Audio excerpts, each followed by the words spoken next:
السلام علیکم ورحمۃ اللہ وبرکاتہ۔ ایک سوال ہے، بھائی نے پوچھا ہے کہ اگر رمضان کے روزے رکھے ہوئے ہیں، روزے کی حالت میں اچانک سے پیٹ میں درد شروع ہو جائے تو ایسی صورت میں ہمیں کیا کرنا چاہیے؟ میرے محترم بھائی اور بہنوں، ہمیں روزے میں جو مقصد تقویٰ ہے، اور تقویٰ کا مطلب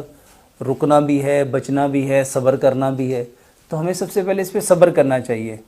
اور روزے کی حالت میں اگر بہت زیادہ پیٹ درد ہو رہا ہے تو ایسی صورت میں میرے محترم بھائی اور بہنوں، ہمیں بجائے روزے کو افطار کرنے کے ہمیں آرام کرنا چاہیے، ہمیں لیٹ جانا چاہیے، اور ہمیں اپنی ان کیفیات کو بدل لینا چاہیے جس کی صورت میں ہمارے پیٹ میں درد ہو رہا ہے۔ دوائی کی فارم میں اگر کچھ لوگ کہتے ہیں درد بہت زیادہ سیویئر ہوتا ہے تو کیا ایسی حالت میں ہمیں روزہ افطار کر دینا چاہیے؟ تو میرے محترم بھائی اور بہنوں، ہمیں حتی الامکان یہ کوشش کرنی چاہیے کہ اپنے روزے کو مکمل کریں، اور اپنے روزے کو افطار اس وقت تک نہ کریں جب تک جو درد کی شدت ہے وہ اس قدر ناقابل برداشت نہیں ہو جاتی۔ ناقابل برداشت درد کی صورت میں ہم روزے کو افطار کر سکتے ہیں، لیکن اگر ہم معمولی سا پیٹ میں درد ہے تو اس پہ ہمیں آرام کر لینا چاہیے، صبر کر لینا چاہیے اور برداشت کر لینا چاہیے، کیونکہ رمضان کا روزے کا اصل مقصد ہی میرے محترم بھائی اور بہنوں اپنے برداشت کو، اپنے حوصلے کو، اپنے صبر کو بڑھانا ہے۔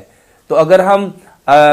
روزہ رکھا ہے اور روزے کی وجہ سے ہمارے کہیں درد ہو رہی ہے تو میرے محترم بھائی اور بہنوں، ہمیں اس کو افطار نہیں کر دینا چاہیے، بلکہ ہمیں صبر کرنا چاہیے، ہمیں برداشت کے ساتھ، ہمت کے ساتھ، حوصلے کے ساتھ اس سچویشن کو فیس کرنا چاہیے۔ اور اگر آپ کی جو درد آپ کی برداشت سے، قوت برداشت سے بڑھ گئی ہے تو پھر آپ اپنے روزے کو افطار کر سکتے ہیں۔